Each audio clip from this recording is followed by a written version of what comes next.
Thank you very much, Clyde, and I want to add my thanks to all of you for joining us today here and on the webcast. And I too want to start by adding my thanks to what was an extraordinary group of individuals to work with on the committee, to my co-chair, Ellen Clayton, to our staff, and to the Department of Justice, Office of Juvenile Justice and Delinquency Prevention, hereafter known as OJJDP. Let me start this by providing context on the report, and that context is this. Commercial sexual exploitation and sex trafficking of minors include a range of crimes committed against children and adolescents, including trafficking a minor for the purpose of sexual exploitation, exploiting a minor through prostitution, and exploiting a minor through survival sex. Put simply, the commercial sexual exploitation and sex trafficking of minors are an often overlooked, misunderstood, and unaddressed form of child abuse.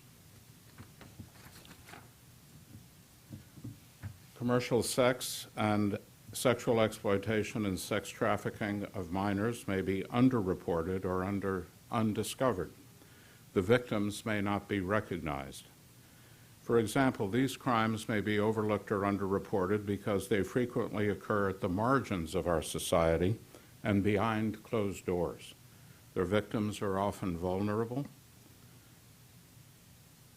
and the children who are vulnerable are those who have been neglected or abused, those who have been in foster care or juvenile detention, and those who are homeless, runaways, or so-called thrown away as children and adolescents who are asked to leave their homes and who are not like runaways just running away from their homes because they're being abused. In addition, many professionals who interact with these youth, such as teachers, healthcare providers, child welfare professionals, and law enforcement professionals, are often unaware that commercial sexual exploitation and sex trafficking of minors occur in their communities. As Clyde said, people think this is an international issue, but not one here. It is misunderstood because minors who are victims of commercial sexual exploitation and sex trafficking in the United States are often arrested and treated as perpetrators under state criminal and juvenile delinquency laws that make a wide variety of sexual offenses illegal. Although victims themselves, these children and adolescents may be subject to arrest, detention, adjudication or conviction, commitment or incarceration, and to having permanent records as offenders. It's unaddressed because few professionals and systems that are responsible for protecting and serving children and adolescents are adequately prepared to prevent, identify, and respond to these problems.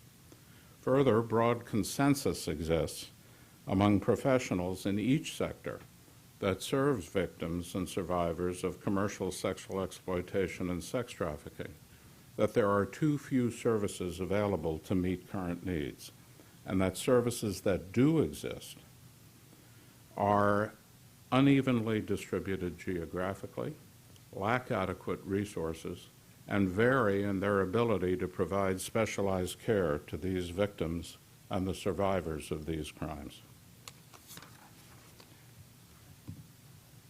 The committee put together this slide as a part of our overarching thought process around this issue.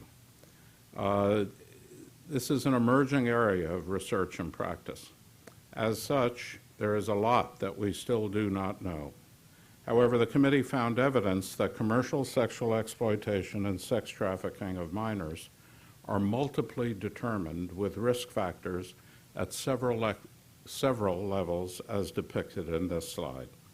These include individual level factors such as a history of abuse or neglect or maltreatment, family, peer, neighborhood, or community factors such as family disruption, peer pressure, or social isolation, and societal factors societal factors such as the sexualization of children. Adding to this complexity, each of these factors interacts within and across levels to increase risk or protection. This is important because it suggests that prevention and intervention efforts targeting only a single risk or setting may have limited utility. In addition, the committee found evidence that victims and survivors of these crimes face immediate and long-term social, legal, and health consequences. Exploiters and traffickers, who often operate undetected or without serious penalties, contribute to and benefit financially from the exploitation and abuse of minors. People who purchase or trade for sex with underage individuals engage in and help fuel demand for exploitation and abuse of minors. Individuals and businesses that look the other way or actively facilitate commercial sexual exploitation and sex trafficking of minors enable and perpetuate these crimes. Finally, in the committee's view, a nation that is unaware of these problems or disengaged from solutions unwittingly contributes to the ongoing abuse of minors and all but ensures that these problems remain marginalized and misunderstood. Although a modest amount of research and noteworthy policies and practices have emerged, far more needs to be known in order to adequately understand and address commercial sexual exploitation and sex trafficking of minors in the United States. Recognizing this challenge of addressing commercial sexual exploitation and sex trafficking of minors in the United States, the Department of Justice's OJJDP requested an in-depth, independent examination of these problems. You asked us to consider the scope and severity of the problem, causes and consequences for both victims and offenders, experiences among populations served by child welfare and juvenile justice systems, any evidence associated with prevention and intervention efforts, lessons learned through international, national, state, and local advocacy efforts, and the adequacy of current state and federal laws. Finally, OJJDP asked the committee to make recommendations in the following areas. 1, strategies to respond to commercial sexual exploitation of U.S. minors, including policies and practices for human services, healthcare agencies, juvenile justice agencies, law enforcement, and the judiciary. 2, new legislative approaches if necessary. And 3, a research agenda to guide future studies in the field. The study committee included 13 members listed on this slide with expertise in women's, adolescent, and pediatric health, criminal and juvenile justice, law, child welfare, human services and victim services, statistics and measurement, I'm sorry, I should have looked behind me. There we go.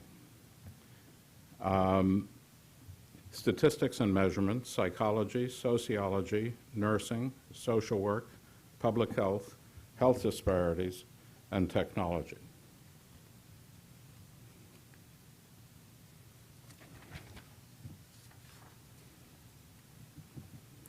To complete its work, we met 6 times in person and held 2 public workshops to obtain vital input from a broad range of relevant stakeholders.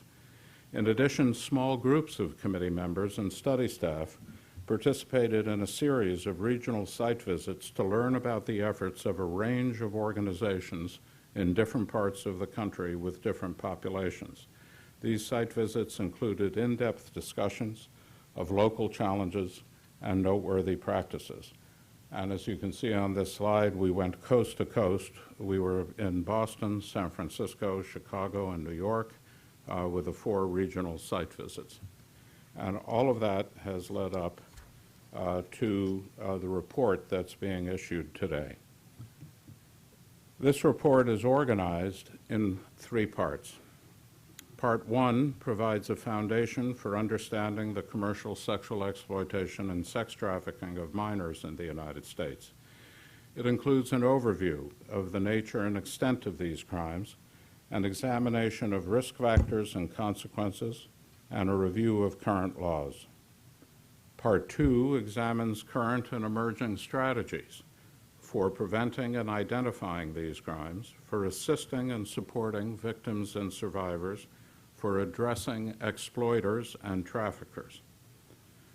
And this includes a review of efforts in health and healthcare within victim and support services, in the education sector, by the legal system, and by the commercial sector. And finally, Part 3 offers recommendations designed to increase awareness, advance understanding, and support efforts to prevent, identify, and respond to the commercial sexual exploitation and sex trafficking of minors in the United States. During its deliberations, the committee formulated a set of principles that guided these deliberations and the consideration of the recommendations that Ellen will be presenting shortly.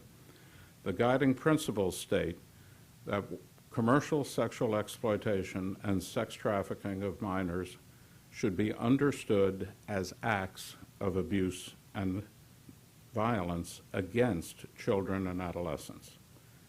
That minors who are commercially sexually exploited or trafficked for sexual purposes should not be considered as criminals, and that the identification of victims and survivors in any intervention, above all, should do no further harm to any child or adolescent. Next, the committee reviewed the existing literature, governmental and non-governmental reports, research from related fields of practice and study, and testimony presented during the committee's workshops and site visits. After reviewing the evidence, the committee came to the following overall conclusions. 1, there is substantial and compelling evidence that commercial sexual exploitation and sex trafficking of minors in the United States are serious problems with immediate, long-term, and adverse consequences on children and adolescents, as well as for families, communities, and society as a whole. 2, efforts to prevent the commercial sexual exploitation and sex trafficking of minors in the United States are essential, but largely absent. And 3rd, efforts to identify and respond to the commercial sexual exploitation and sex trafficking of minors in the United States are emerging, with some noteworthy examples. But efforts to date are largely undersupported, insufficient, uncoordinated, and unevaluated.